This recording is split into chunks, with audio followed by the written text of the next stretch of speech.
Hey guys, let's get more news about Steelers, but first, don't forget to subscribe to the channel and leave a like. George Pickens calls out lying Steelers fans. The newest Dallas Cowboys wide receiver is already vocal. George Pickens isn't calling for the football, though. He called out his former fan base, the Pittsburgh Steelers. Pickens landed in Dallas via trade on Wednesday.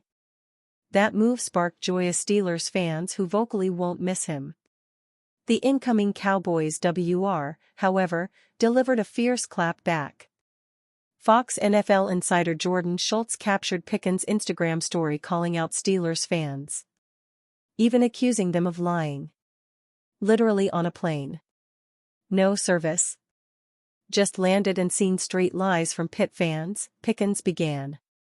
Stop with AI trying to make a story. Pickens dove further, but wanted to express gratitude. I'm happy for everything Steel City did for me, Pickens said. He concluded by giving a Mother's Day shout-out. Cowboys owner/general manager Jerry Jones helped make the trade happen. Dallas surrendered a 2026 third-round selection plus 2027 fifth-round pick. Pittsburgh not only sent away Pickens, but included a 27 sixth-rounder in this deal. The Cowboys add a long-needed weapon next to CeeDee Lamb. Dallas has tried relentlessly to hand the All-Pro a more reliable number 2 target. Lamb has established himself as the WR carrying the passing game. The Cowboys, however, are taking a huge risk adding Pickens.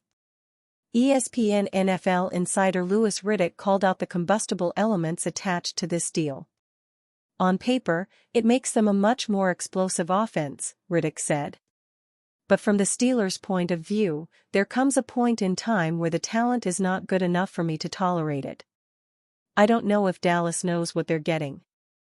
They're the ones who brought Pickens into their building. They're the ones who have to deal with it. Steelers head coach Mike Tomlin offered a different take. The Super Bowl-winning Pittsburgh head coach called the move best for both parties. Pickens, though, wanted to set the record straight on Steelers fans. The Atlanta Falcons doubled up twice in the 2025 NFL Draft as they drafted 2 pass rushers and 2 defensive backs. The second defensive back was taken in the 4th round when the Falcons selected Billy Bowman with the 118th pick in the draft.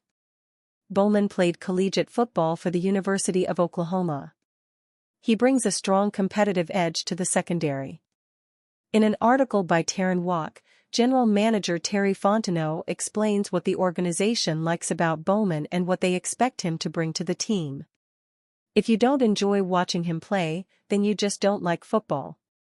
He flies around tough, smart, extremely athletic, really versatile. Takes the ball away at a high rate, not just in terms of interceptions and anticipating and taking away, but he's got ball awareness. For a defense looking to get younger, faster, and more dynamic, Bowman checks every box. He can cover, hit, and lead, and in a league that demands adaptability, he offers exactly that. Whether he's tracking a deep route as a safety or jamming a slot receiver on 3rd and long, he's already proving to be a critical piece in the Falcons' future during rookie minicamp. NFL Insider provides update on Falcons' quarterback situation. The Atlanta Falcons have a bit of a problem on their hands. It could be considered a good problem, but they most certainly don't want a $180 million backup quarterback on their roster. Kirk Cousins would be a nice safety net should Michael Penix, Jr. struggle, but clearly they would like to find a trade partner for the 36-year-old signal caller.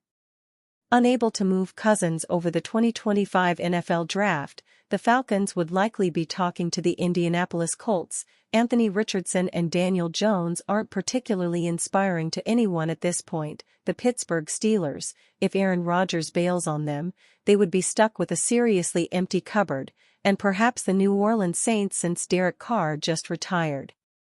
NFL Network's Ian Rappaport suspects that the Falcons are going to continue to try to trade Cousins, even if it takes them until the NFL trade deadline. As of right now, it certainly appears Kirk Cousins is set to be their backup quarterback for the 2025 season, says Rappaport. Obviously, if any team needs a quarterback with starting experience, that would also, by the way, could the Pittsburgh Steelers. If Aaron Rodgers doesn't go there, Cousins would be the first call. Which is why we're going to be talking about Kirk Cousins all the time this coming preseason, this coming actual season. Every time a quarterback gets hurt, the Falcons are going to be like, hello, look at the guy we got. Maybe they could get a potential premium draft pick for a guy who's now their backup. Dave Holcomb of Sports Illustrated thinks this report is a good thing for the Falcons. As we move through practices and training camp, guys unfortunately do get hurt and all of a sudden teams have pressing needs. It's hard to read Rappaport's update as nothing but good news, maybe even great news, for the Falcons, Holcomb writes. And really, what Rappaport suggested could happen Friday is pretty much exactly what the Falcons hoped would happen. The team is holding on to Cousins with the intention of creating the notion they don't have to trade him. That increases his value, and that value will go exponentially higher if a contender loses a starting quarterback. The Pittsburgh Steelers also remain an immediate possibility because the team has been unable to sign Aaron Rodgers. The Steelers, though, are looking more and more like a team that isn't trying all that hard to win in 2025. In their latest big move, they traded starting receiver George Pickens for 2026 and 2027 draft capital. As stated previously, the few teams mentioned could absolutely have interest in Cousins right away. But, whether it's injuries or some teams not being overly thrilled with how their quarterbacks are developing, the Falcons could soon find plenty of suitors. Aaron Rodgers to Pittsburgh Steelers, 3 telling signs that rumors might be true. Aaron Rodgers has become the hottest free agent ahead of the NFL schedule release. Aaron Rodgers has become the hottest free agent ahead of the NFL schedule release, with the Pittsburgh Steelers, New Orleans Saints, and even the Miami Dolphins vying for the 4-time MVP. The 41-year-old could also possibly have retirement on his mind. While nothing is confirmed, we were able to spot a few clues linking Rodgers to Pittsburgh. Here are 3 telling signs that the rumors of Rodgers signing with Pittsburgh might be true. Rodgers has openly praised his interactions with the Steelers, fueling optimism about a potential union. During an April appearance on The Pat McAfee Show, he described his visit to Pittsburgh's training facility as really productive, noting he spent 6 hours meeting with coaches, including head coach Mike Tomlin, to understand what life would be like in Pittsburgh. He emphasized the value of getting to know the organization intimately, suggesting a genuine interest in the team's culture and vision. Steelers president Art Rooney too said, "We keep hearing that he's headed in our direction, and so that seems to indicate that all signs are positive so far." And you, fan? What do you think about Aaron Rodgers' situation? Write to us in the comments.